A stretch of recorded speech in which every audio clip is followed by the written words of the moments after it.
감격의 시간입니다. 우리 아침 예배로 하나님 앞에 함께 나가겠습니다. 오늘은 사도행전 1장 1절에서 11절까지의 말씀을 함께 읽으시고 하나님 말씀을 나누겠습니다. 사도행전 제1장.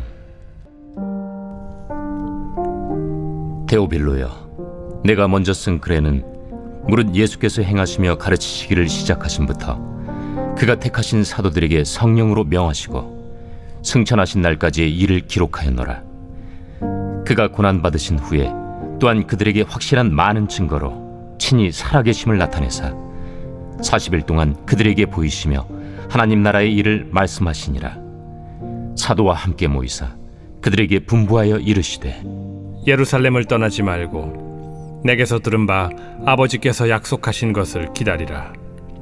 요한은 물로 세례를 베풀었으나 너희는 몇 날이 못 되어 성령으로 세례를 받으리라. 그들이 모였을 때 예수께 여쭈어 이르되, 주께서 이스라엘 나라를 회복하심이 이때니이까? 때와 시기는 아버지께서 자기의 권한에 두셨으니 너희가 알 바 아니요, 오직 성령이 너희에게 임하시면 너희가 권능을 받고 예루살렘과 온 유대와 사마리아와 땅끝까지 이르러 내 증인이 되리라. 이 말씀을 마치시고 그들이 보는데 올려져 가시니 구름이 그를 가리어 보이지 않게 하더라. 올라가실 때 제자들이 자세히 하늘을 쳐다보고 있는데 흰옷 입은 두 사람이 그들 곁에 서서, 갈릴리 사람들아, 어찌하여 서서 하늘을 쳐다보느냐? 너희 가운데서 하늘로 올려지시니 예수는 하늘로 가심을 본 그대로 오시리라. 우리가 잘 지어진 건물에 어떤 문제가 발생하게 되면 문제 해결을 위해서 하는 한 가지의 방법이 있죠. 바로 설계도를 가져다가 보는 것입니다. 사도행전은 이 땅에 교회가 세워지도록 하셨습니다. 바로 교회가 세워질 때 교회에 대한 성경이 말하는 청사진, 이걸 담고 있는 게 사도행전이라고 할 수 있습니다. 사도행전의 교회를 그대로 따라하면 되는가? 그런 말이 아니에요.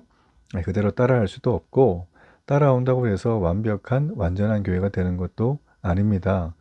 연약한 인간들이 있기 때문이죠. 그러나 성령께서 그때나 지금이나 동일하게 그 시대에 맞춰서 복음으로 역사하시기 때문에 우리는 성령께서 세워가는 교회, 그 교회는 과연 어떤 모습인가? 우리가 이런 부분을 좀 살펴봐야 될 필요가 있습니다.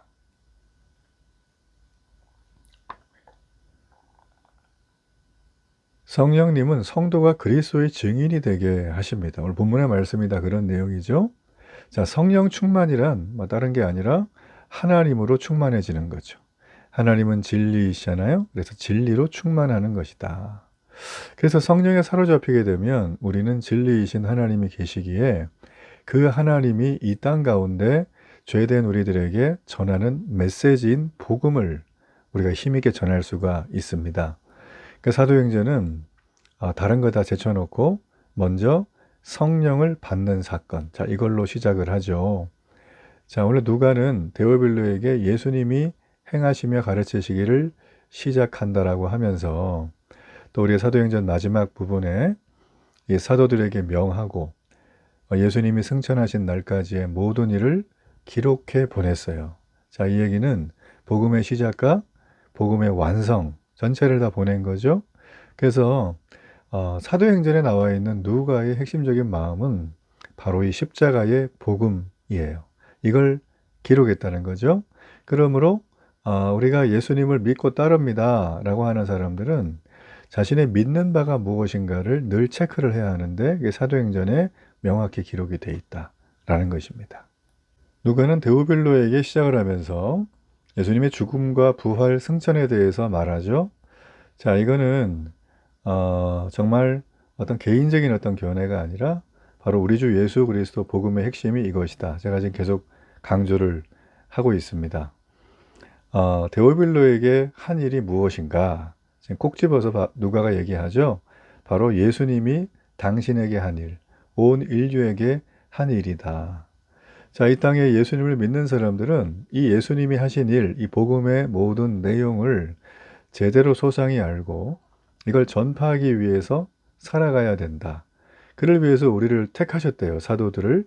그리고 이 예수님을 통해서 하나님의 나라, 즉 천국을 완성해 가신다고 합니다. 자, 그러므로 예수님께서는 이 땅에 계실 때 이 사도들, 지금 여기는 이제 12사도를 말하는 거예요. 이 복음을 전하기 위해서 사도들에게 성령을 받아야 한다고 가르치셨어요. 그래서 예수님이 마가의 다락방에 모여서 성령을 받으라고 했죠. 그래서 오순절날 성령이 임하시잖아요. 그게 이제 우리가 다음 장에 나오는 장면이에요. 그래서 그 내용을 우리에게 알려주신 거죠. 여러분, 그러므로 복음을 증거한다는 건 뭐 셀러리맨이 나가가지고 물건 파는 그런 수준이 아니에요. 그거 할 수도 없고, 한다고 해서 그 사람이 가마감동을 받지도 않습니다. 정보를 전하는 거죠. 복음 전거는 이렇게 인간의 힘이나 노력이 아니라 성령이 임하셔야지만 가능한 거예요. 아니, 목사님, 뭐 처음 예수 믿은 사람이 나가서 막 전도 잘하던데요? 예, 전도를 잘하죠. 처음 예수 믿었으니까 아무것도 모르겠지라고 하지만 성령이 임하시면 이 상황이 다른 거예요.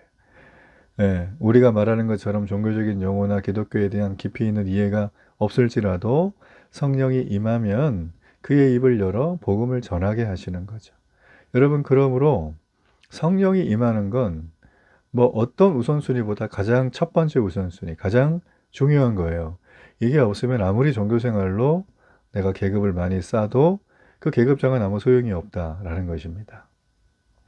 이해가 되시죠? 사도행전은 자, 이렇게 성령이 임하셔서 복음을 증거하게 했기 때문에 정말 하나님이 원하시는 교회의 모습이 세워졌다. 자, 그걸 지금 우리가 초반에 살펴보고 있는 거예요. 사도들은 부활하신 예수님께 이스라엘의 회복이 언제냐고 6절에 물어봐요. 자, 이게 무슨 의미인가? 당시 이스라엘은 로마의 식민 지배를 받았죠. 그래서 예수님 부활하시기 전까지 사도들의 관심은 온통 이스라엘이 로마로부터 정치적으로 독립하는 거예요. 8.15 해방처럼.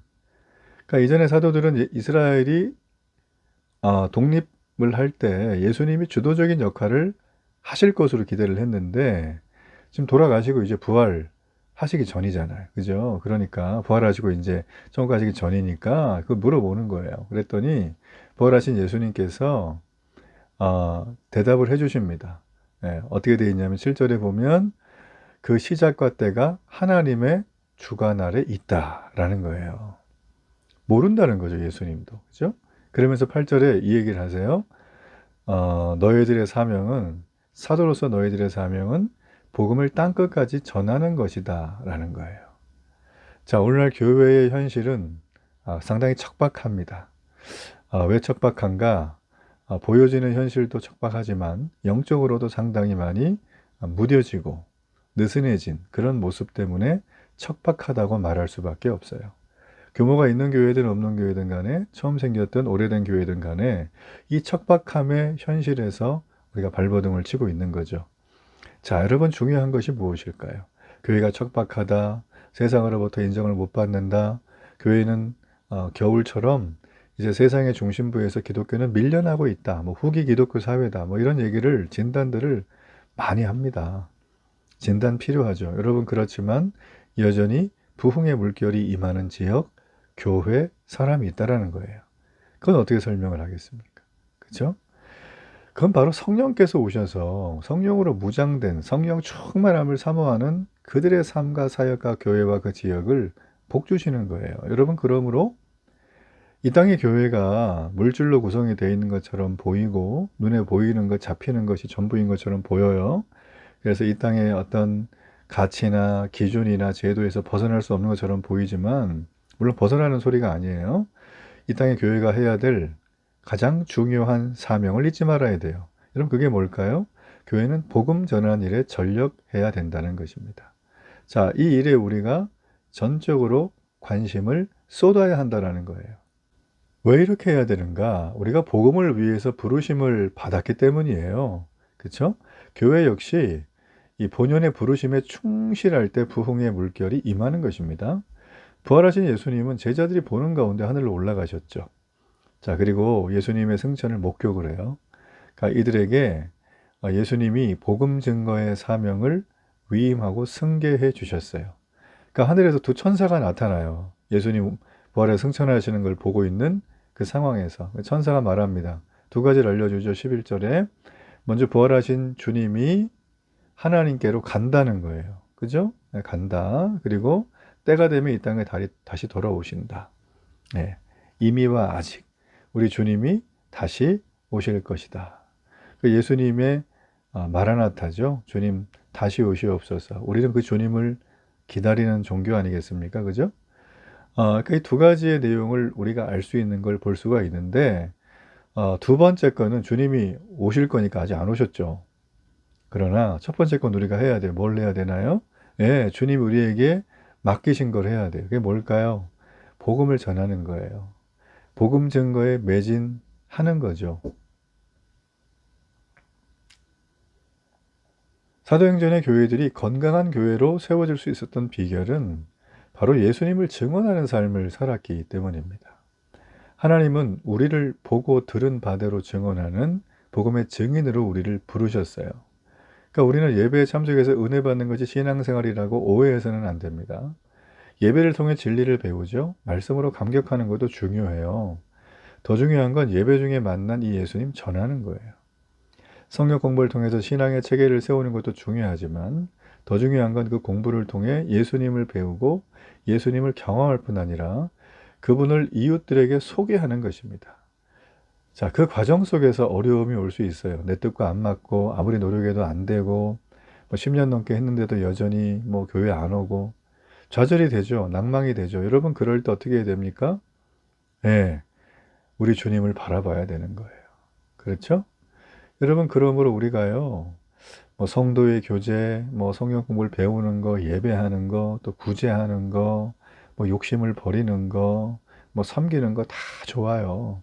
이건 일반적인 세상에서 다 하잖아요. 근데 다 좋은데 정말 중요한 건 뭐냐면 이 모든 것들의 절정으로 항상 지목해야 될 거는 바라봐야 될 이상향은 바로 복음이 전파되느냐라는 거예요.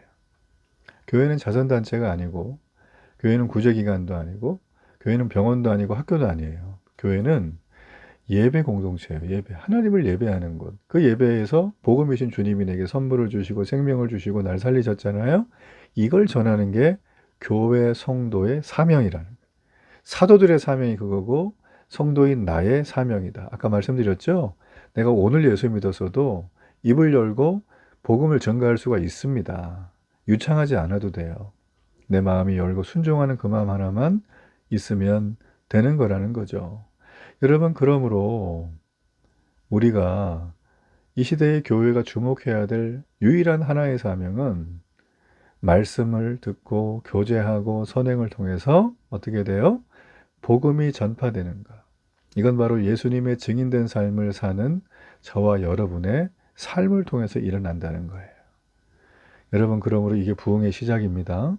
부흥의 물결이 그렇게 임한다는 거죠.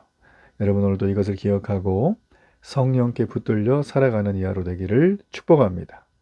결단의 기도를 드리겠습니다. 살아계신 하나님, 척박한 이 땅의 교회의 환경 언제까지 탐만하고 있을 겁니까?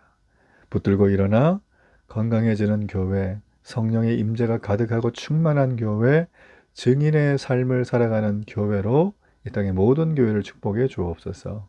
예수님 이름으로 기도합니다. 아멘.